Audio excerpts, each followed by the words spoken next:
All right, well, first and foremost, I want to say thank you to our partners from the media for joining us this afternoon. For those of you I don't know, my name is Mike Sostruck. I am the Commissioner for the Department of Public Safety. I want to say thank you to the law enforcement leaders that are joining me up here today. Major Scott Gosselin from the Maine State Police, Chief Ryan McGee from Lisbon PD, certainly Colonel Bill Ross, Lieutenant Ethel Ross from Major Crimes. You are in her building here at the Gray Barracks. And the primary reason that we're here today is that we had a tragic loss of life in Sabattus, right on the Lisbon line. And when we have tragedies such as that certainly spill over into the public forum right there on Route 9 at 4:15-ish in the afternoon. It's something that we want to make sure that we come out and have an opportunity to discuss. And we want to do that because we know one piece that we can provide in a process that surrounds closure is to provide information. And what we know is that knowledge is power. And when we can provide some details, which we'll do this afternoon, that information helps people get rid of that unknown that's always in the back of our minds. And we know we have victims, we have survivors, families and friends, those that have lost their life yesterday in the town of Sabattus. And our hearts and souls go out to each and every one of them.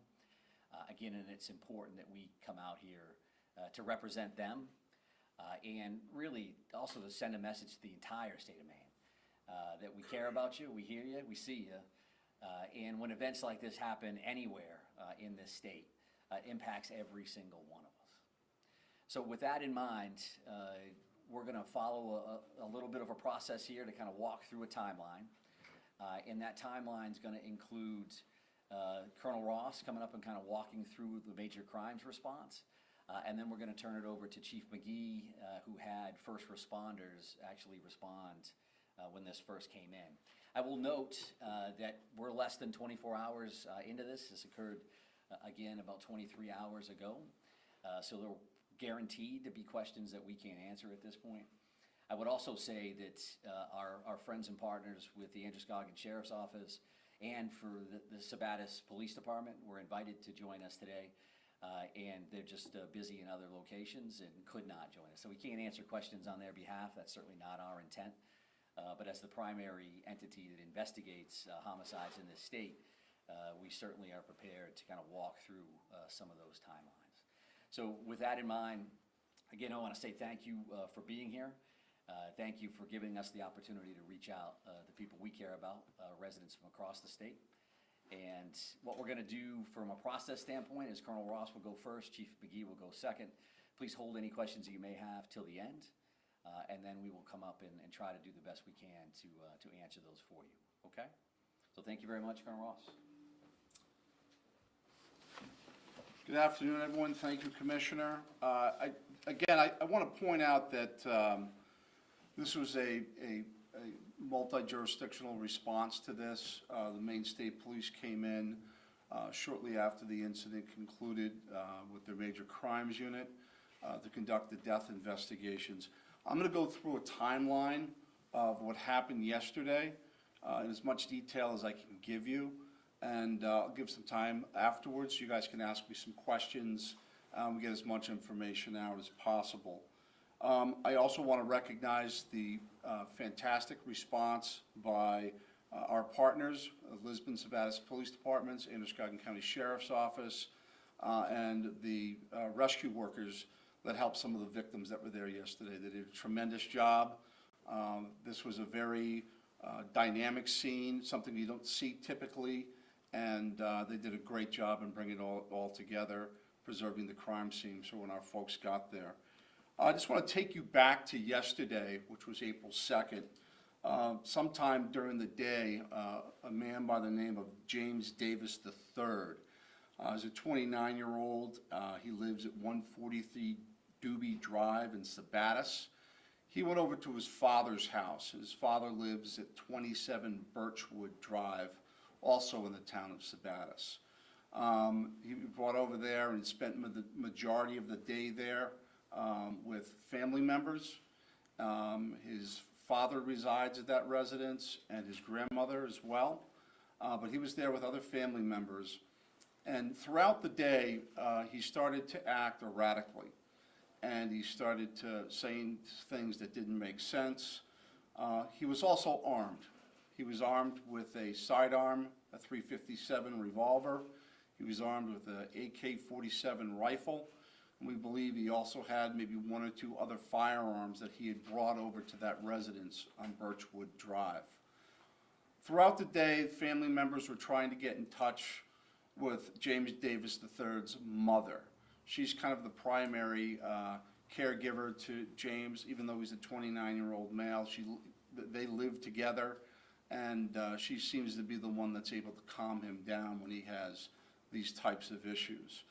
The father, James Davis II, arrived at the house on Birchwood, and they made arrangements to take James Davis III to see his mother. And they ended up meeting up on Birchwood Drive.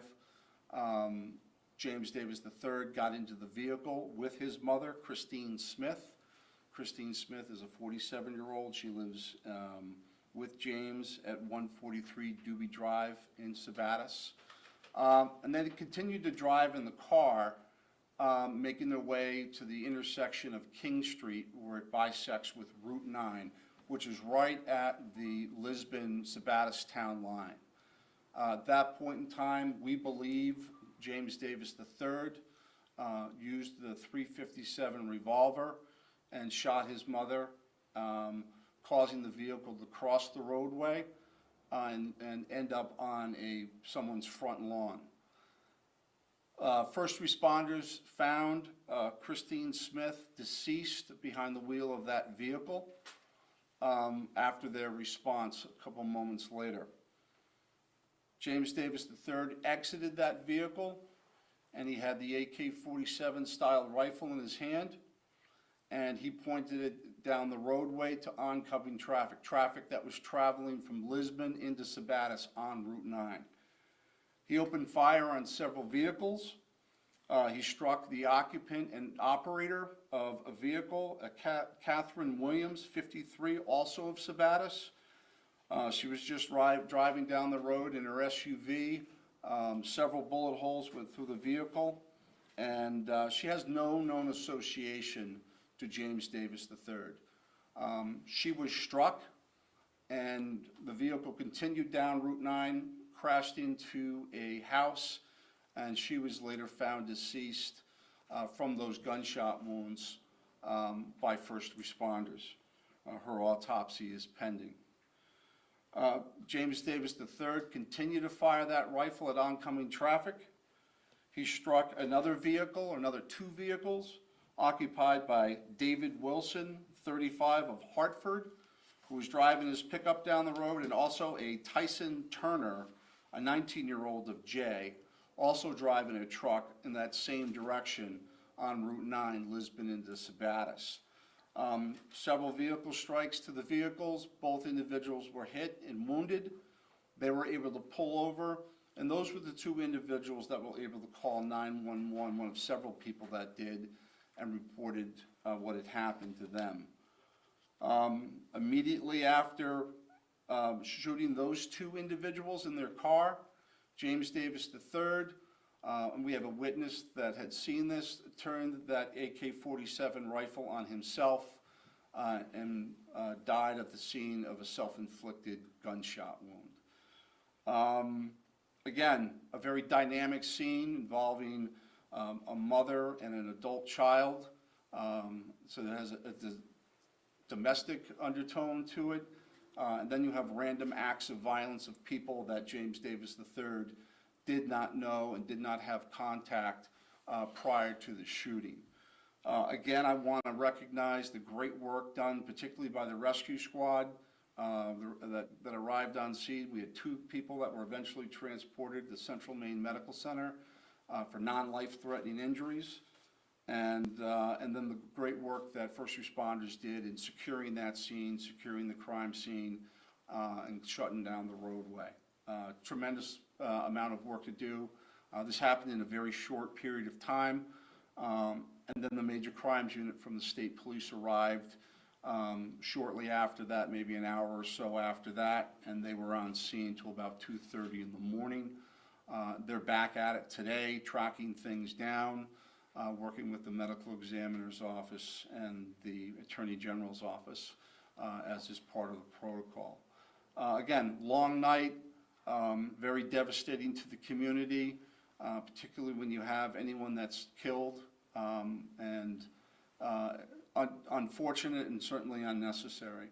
At this point in time, I'll come back to answer some questions, but I'd like to give Chief McGee the opportunity to come up to the podium and take you through what some of the first responders were doing. And once he's concluded with that, we'll be more than happy to come back and answer some questions. One important thing I want to add is we're right now continuing to look into this, and we've looked into the Maine State Police Records Management System. We have not found any contact with James Davis III, and we're going to continue to look into the local agencies to see if they have had contact with James Davis III, the shooter in this incident, to see what prior contact is there in the context of that contact. As more information becomes available, we're going to get it out to you because I'm sure that's something you want to know about. That being said, I'm going to turn it over to Chief McGee. Thank you, Colonel. Good afternoon, my name is Ryan McGee, Chief of Police of Lisbon. First, my heart goes out to everybody that was involved in this incident, all the families and victims. Yesterday afternoon, the call came in as a potential active shooter, and our agency, as well as the Muscogee County Sheriff's Office and the Sabattus Police Department, responded immediately, and all resources were sent to the scene to assist.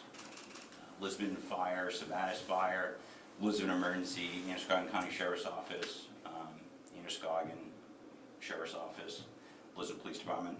We all were dispatched simultaneously, and in any incident like this, or any large incident, we always try to get everybody responding into staging areas. Officers did a great job as they showed up on scene. As you can imagine, this scene was over a couple hundred yards on a roadway at an intersection as well where it started. When officers arrived, first and foremost is life and safety and securing the scene, and that's essentially what the officers and supervisors did on the scene. They did a very good job securing it relatively quickly and getting the roads shut down with the assistance of the fire departments as well. And Lisbon Emergency, as well as Sabattus Fire, and I believe United as well, did an excellent job doing everything they could for the victims of the scene. As you can imagine, again, this was over a couple hundred yards, so several different vehicles. Basically, we set up a command post pretty much immediately. Started documenting everything. That way our partners with the state police could get all the information when they showed up to start gathering facts. That evening, we were notified that evening, obviously, one of the females, which was Catherine Williams, that she was transported to the hospital and she ended up passing the hospital. So furthermore, the two other victims, as the colonel said, were also transported by Lisbon Emergency, and they're at the hospital. Just to back up, as far as the police response part of it, I'm very proud of the Muscogee County Sheriff's Office, my own agency, Lisbon Police Department, and Sabattus Police Department. For a situation coming into this magnitude, they did a great job, and we never know when these first come in exactly what we're going into, and they went into it to immediately try to stop the threat. And this individual ended up, unbeknownst to us until we got there, had taken his own life. Furthermore, speaking about the suspect, James Davis, the Lisbon Police Department, we've never dealt with this individual. We don't have him in our system. This is the first interaction with this individual. Pretty much it went into the evening hours, and we just assisted with marking out anything during the daylight. When the state police showed up, they had all the evidence that we could see marked out, and names of individuals, witnesses, anything that we could gather that could be pertinent to this case. That way they could have an effective investigation. We just try to assist state police. And I also want to say that the Maine State Police Major Crimes Unit, they did an outstanding job, very professional, very compassionate, and they handled the situation very well. So, thank you. Any questions? You mentioned the mother that was called to sort of, was the one to calm him down. Do we know what may have set him off, any history of mental illness? What do we know about that from the family? What we know from interviewing family members is that he was definitely in some type of mental health crisis that day. But in terms of some longer-term medical issues involving mental health, they weren't indicating that that was present. To what extent and how prolonged his episode was, that is not clear right now. But based on interviews we've done with the family, it doesn't appear that this is something that has been around for a while. Does, the guns he had, was any attempt made to take the guns away, or, I guess there was never a court filing, but did the family try to take his, think about taking his guns away at all? From what we know today, he had those guns when he arrived at the father's house yesterday morning. He had them with them all day. He had them when he got into his father's truck and then got into his mother's truck.